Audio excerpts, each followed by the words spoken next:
Mas falei em que contexto? Da pessoa achar que falando comigo eu tenho o poder de limpar ela do pecado. Eu falei negativo. Pecado você tem que abandonar, certo? Não é fazer uma oração, uma penitência que está tudo certo, não. E isso é acreditado para o pessoal católico, nós não temos nada com isso. É a fé deles.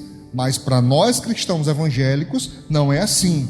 Para nós, como é que funciona? Confessa e deixa. Mas tem um contexto para isso.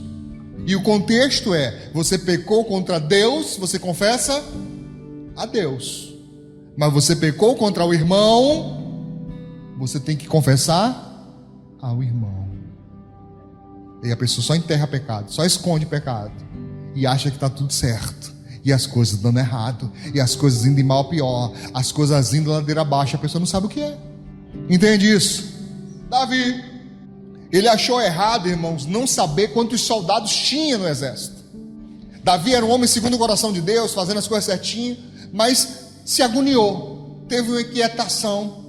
Ele chamou os seus oficiais para saber quantos soldados tinha em todo Israel.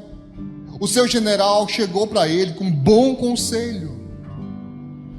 Um bom conselho. Atenção a isso, obreiros, aqui.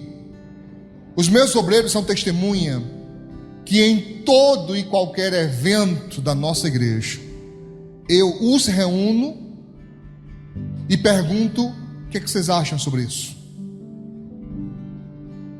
Por que eu faço isso? Já expliquei. Porque facilita para mim ter outros pontos de vista fora o meu. Alguém pode estar vendo uma coisa que eu não. A Bíblia Sagrada diz: na multidão de conselheiros, a sabedoria. Então eu pergunto, muitas vezes reúno na própria igreja. Quantas vezes reúne a igreja, irmãos? Olha, vai ter uma reunião de planejamento, mas a igreja pode vir. Podia ser uma coisa só reservada ao ministério, mas eu digo, pode vir. Pergunto, às vezes dou ouvidos a pessoas que estão novas na igreja, mas nunca isso deve ser confundido e a pessoa esquecer que a responsabilidade ministerial é minha, porque eu é que presto contas a Deus sobre o ministério. Aí tem gente que faz o quê? Dá uma ideia, o pastor não atende, aí a pessoa começa a ficar com raiva. Porque o pastor, poxa, mano, que custava, era ficar tão lindo, tão bonito, ficar tão lindo, tão bonito na sua visão. Mas a obra não foi feita para te agradar. O reino não se adapta a você. É você e eu, somos nós que nos convertemos para nos adaptarmos à cultura do reino. Amém? É assim que funciona. Aí Davi, sem ter o que fazer, quero saber quantos soldados. Seu general chega e diz: para quê, Davi?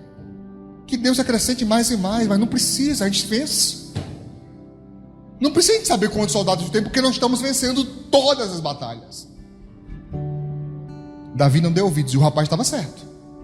O rapaz estava sendo usado por Deus, estava na direção correta. Davi não escuta, teima e manda contar. Você acredita que Deus considerou um censo, um recenseamento? Deus considerou um pecado mortal, porque o problema não era contar os soldados, o problema era Davi confiar no número de soldados e não em Deus. Você confia no número da sua conta bancária? No tanto de cartões que você tem? Você confia no tanto de pessoas da sua família? Em quem você confia? Davi errou. Resultado disso, uma morte terrível sobre Israel. Davi teve que correr para fazer um sacrifício, para poder cessar a praga. Uma praga matando o povo assim aos milhares.